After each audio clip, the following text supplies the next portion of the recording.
xohlasalaringiz kesib tashlaysizlar. Ochig'i men kelganimdan afsuslanyapman. Shuncha vaqtim zoya ketdi. Qiz bola, o'g'il bola deydigan joyim yo'q. Qisqa gapiraman chunki shoshyapman. Payg'ambar alayhisalomning yoniga Jabroil alayhisalom keldilarda 3 ta narsani aytdilar. Ey Muhammad, xohlagan ishingizni qiling. Agar hantalni urg'icha bo'lsa yoki toshni ichida bo'lsa ham yaxshi bo'lsa mukofotini, yomon bo'lsa jazosini olasiz. Ikkinchisi, xohlagan insoningizni yaxshi ko'ring. Baribir bir kun ajralasiz.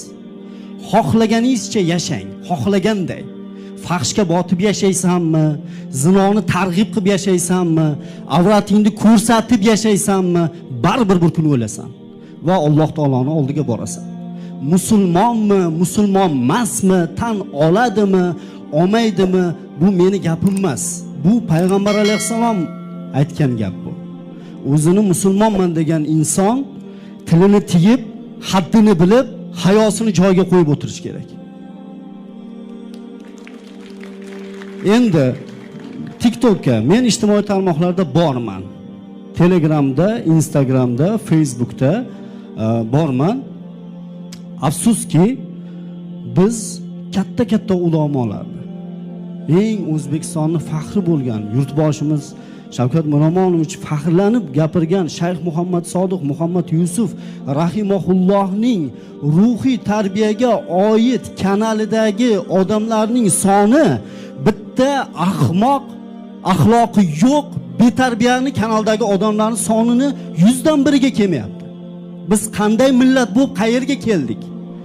Ovozim baland chiqayotgan bo'lsa, xafa bo'layotgan bo'lsangiz, meni haqorat qiling, lekin islomning, millatning, bu yurtning qadrini yerga urmang. Hech kimning haqqi yo'q. Bir kun menga bittasi kelib aytayapti. Qoraka deydi, hamma deydi menga ijtimoiy tarmoqlarda o'sha jumaga chiqib yurar ekan. Menga deydi har xil gaplar gapiryapti, u meni sha'nimga og'ir botadigan gaplar gapiryapti, meni haqorat qilyapti. Siz islomda bir insonning moli ham, joni ham, sha'ni ham harom qilingan deb aytyapsiz-ku. Ha, shunaqa deganman. Nimaga meni haqorat qilyapti? Sen nima ish qilding dedim. Lekin telefonini ochib falonchini deb qidirsangiz topasiz dedi. Aytdim, topayotmayman-ki, o'zing bir ko'rsat. Ko'rsata olmayman. Qarang, ko'rsata olmaydi menga. Uyalaman dedi. Keyin qidirib o'zim bolalarga aytib TikTokda yo'qman. TikTokdan, Instagramdan qarasam, faqat boshdan oxiri so'kinish, fahsh, odamlarning ustidan kulish. Alloh taolo Qur'oni Karimda astag'firullah vaylul likulli humazatil lumazah degan. Vayl bo'lsin, jahannam bo'lsin insonlarning ustidan kulgan va mazax qilganlardan degan. Mazax qilib pul topayotgan bo'lsang, tavba qil. Astagfirullah de. Uyingga borib yig'lab Xudodan kechirim so'ra dedi. Nimaga? Sen odamlarning ustidan kulib agar pul topib qo'ygan bo'lsang, harom yegansan, uylangan bo'lsang, bolalaringga ham harom yediryapsan. Biz nima degani bu? Shu yerda kim menga ayta oladi, men o'lmayman deb. O'lgan kuning seni qiyomating. Ustozimiz aytgan. Har bir insonni o'lgan kuni qiyomati keladi. Bu nima? Bu qanaqa holat bu? Biz quri masjidda iymon e'tiqodlilarga amr ma'ruf qilayotgan ekanmiz. Ha, tashqari dabdala. Meni shaxsiy ishim deyapti. Voy birodarlar, jamiyatda shaxsiy ish degan narsa bo'lmaydi. Shaxsiy ish uyingizning ichida bo'ladi. Siz ommaviy axborot vositalari orqali ommaga chiqdingizmi? Siz ommaga tegishlisiz. Men bundan bir hafta avval 17 yosh qizni janozasini o'qib keldik. 17 yosh qiz. Otasi yig'lab o'tiribdi. Men o'ylabman, qizi o'lganiga endi yig'layapti desam, u qizini bir oy avval oq qilgan ekan. Nimaga? Ijtimoiy tarmoqlarda bolalar bilan dachada o'ynaganini, cho'milganini qo'ygan. Oq qilgan ekan bir oy avval. Qoraka oq qiluvdim bir oy avval. Nima bo'ladi endi buni taqdiri deyapti. Yo'q. Endi bu gapimni qabul qilmaydiganlar, eshitmaydiganlarim bor. Nimaga? Buni ham islomda Alloh taolo Qur'oni Karimda biz ularni qalblariga, quloqlariga va ko'zlariga muhr bosib qo'yganmiz. Nimaga? Haqiqatni qabul qilmaydi, ustozlar gapirsa eshitmaydi, o'zimda haqman deb o'ylaydi. Voy birodarlar, sizlar aka singillarim, sizlar musulmonlikni bo'yinlaringga olsalaring, sizlarning sha'nlaring, obro'laring, mollaring, jonlaring biz uchun omonat. Iltimos, u narsani o'zlaring yerga urmanglar. Sizlar qilayotgan ish noto'g'ri. Noto'g'ri ekanligini o'zlaring ham bilasizlar. Bilib turib qilasizlar. Nimaga bunday qilyapsizlar? TikTok, Instagram hamma biladiki uni nima maqsadda ishlab chiqarilganligini. Men tarixini o'qib chiqqanman TikTok bilan Instagramni. Yaqinda bir bola, 16 yosh bola NASAga ishga kiryapti. 16 yosh bola. O'zbekistonda bormi shunaqa bola? Bir narsa desangiz g'arbdan o'rganyapmiz deydi.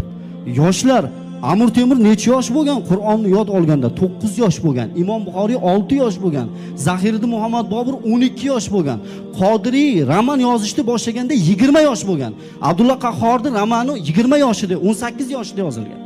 Men shu o'rinda bitta narsa aytmoqchiman. Ba'zilar chiqib baxt insonning qo'lida, qo'lingizda emas. Baxtning egasi Alloh. Allohni rozi qiling, baxtingizni beradi. Gapimni xulosa qilaman, mendan xafa bo'lmanglar, lekin bu ko'rib turib shunaqa bir arablarda maqol bor. Ridol masiya, aynul masiya. Masiyatga rozilik, masiyatni qilish bilan bir xildir. Bir inson fahsh ish qilayotgan bo'lsa, siz jim qarab turgan bo'lsangiz, shu bilan bir xil ish qilyapsiz. Yo qo'lingiz bilan, yo tilingiz bilan qaytaring degan. Shuning uchun aytayapman, bizning zimmamizdagi narsa. Yaxshi narsalar ham ko'p. Boya yuqorida bir do'stimiz aytdi, mana osmondagi bolalar.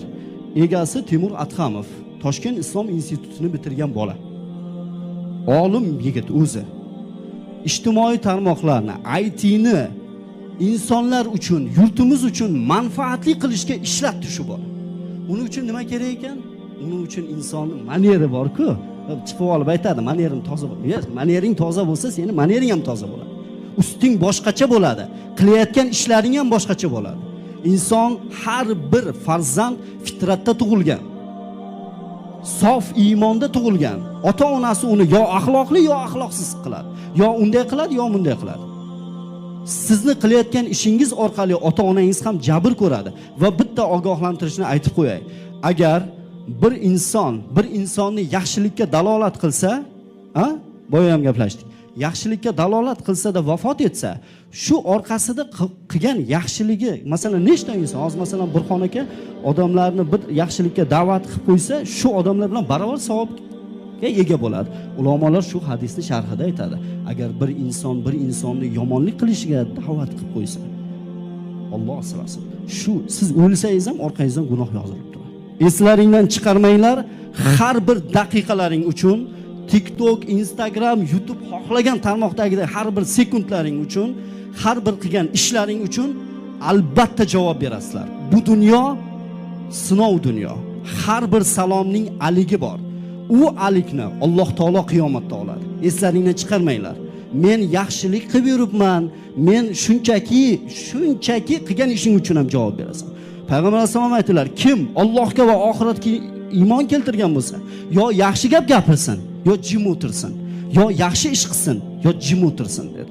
Men sizlarni yomon ko'rishdan men birortalaringni tanimayman. Ishoninglar, lekin men ishonaman. Ishoninglar sizlar ham, sizlar Alloh taologa bir qadam bossalaring, Alloh taolo sizlarga 10 qadam bosadi. Sizlar yurib borsalaring, Alloh taolo yugurib keladi. Sizlar yugurib borsalaring, atroflaringni o'rab, bu mana bu dunyoviy lazzat bor-ku, bu o'tkinchi, bu tugaydi. Ruhlaring kasal-ku, TikTokerlar, xafa bo'lmanglar. Hurmatli vaynchilar, hammasi emas, o'sha fahshni mashhur savol. Mashhur bo'ldingiz, keyinchi 1 milliard podpischiging bor, keyinchi nima qilyapsan? Shuning uchun men o'ylayman, inshaalloh yaqin fursatda bizni gapimizni do'stona qabul qilib, bu gapni men efir uchun domla shu yerga kelib qopti, gapirish kerak ekan deb emas. Sizlarga jonim musulmonga birodardir. Agar musulmon bir tanaga o'xshaydi. Agar tananing oyog'i og'risa, bosh ham bedor bo'ladi. Biz bir tanamiz, bir tananing a'zolarimiz.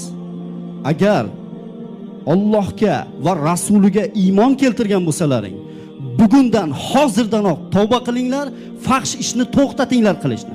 Gap aytishmanglar. Talashmanglar. Siz haq bo'lsangiz, Alloh taolo sizni o'zi yorqin qilib chiqarib qo'yadi. Eng yaxshi yo'lni o'rgataman. Hamma uxlaganda turing. o'sha telefonda ochingda bir marta shunday Yasin yoki Baqara deb yozing chiqadi. Qo'yingda, eshitingda o'tiring. Agar zarracha iymoningiz bo'lsa, inshaalloh Alloh taoloning o'zi o'sha Baqara, Yasin, Qur'on eshitishingiz bilan Qur'on qalbingizga shifo bo'ladi. Yig'laysiz, qilgan ishlaringiz ko'zingizga juda ham xunuk ko'rinadi. Aybga buyurmanglar.